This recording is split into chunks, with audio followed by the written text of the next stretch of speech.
Really? Buffering again?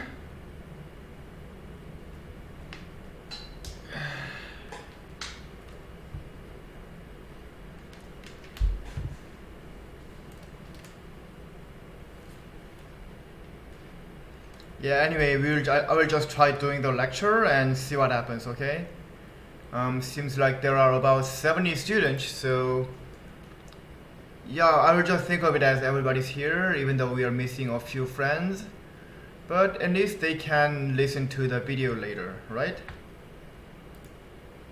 So I will start recording.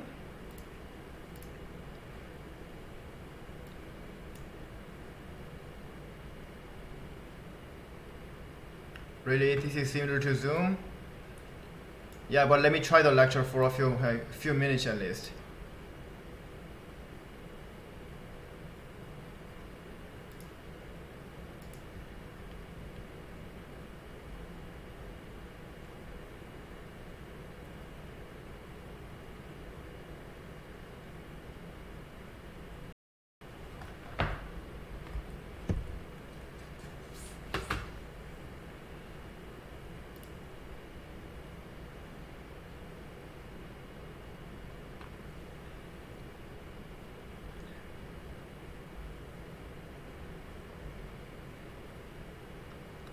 I will start back from the OpenMP directives, okay? So OpenMP directives, yeah, they are basically, okay, so the sync is not very good.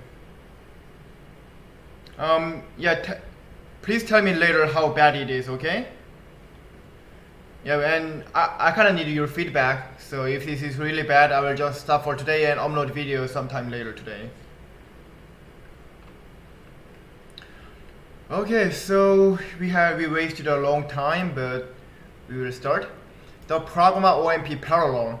This is basically a way of stating which block of code you want to execute in parallel. So that actually is effective for the next single block. And whatever you wrote here will be executed by all the cores in your system. So let's say if you have 8 cores, and you had a number of cout,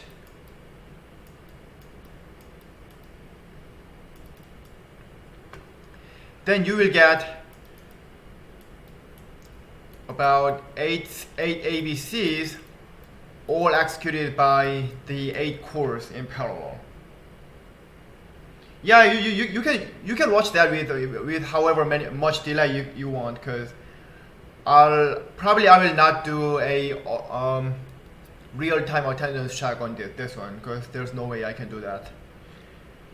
Yeah, the YouTube is not really interactive because I already got about 30 seconds of delay, and yeah, I just hope the sync is not that horrible. Okay, so these are ABCs and they can come out from all 8 cores, and this can get pretty badly mixed up. So between like this is still possible. The bottom line is that you will just get 8 A's, 8 B's, and 8 C's in total.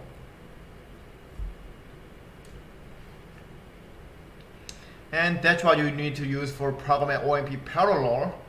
And if you want to put a for next to that, you will just see a parallelized for loop. There's actually a way of doing the Pragma OMP parallel, and then within the block you write a for loop and parallelize that. But if you are really curious, just look on the document, because that's a really rare thing, and pretty much nobody will use that. Okay, so these OpenMP directives, there's a whole different set of directives, and you might be thinking that I just lied, because I just said if I use Pragma OMP parallel 4, that takes about 50% of the OpenMP's power. But yeah, I didn't lie, because you will probably use mostly the OpenMP directive. The only OpenMP directive you will use is Pragma OMP parallel 4. I'm sorry, But then if you want to start doing some complicated things, yeah, there's a whole lot of OMP directives, and actually there are many, many more that I will not talk about in this lecture. Okay?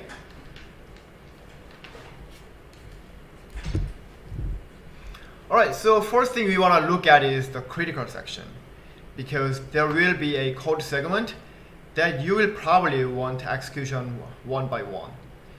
So it's like this. In our standard thread operation, we were using mutex.lock, mutex.unlock, and between that we were having a critical section.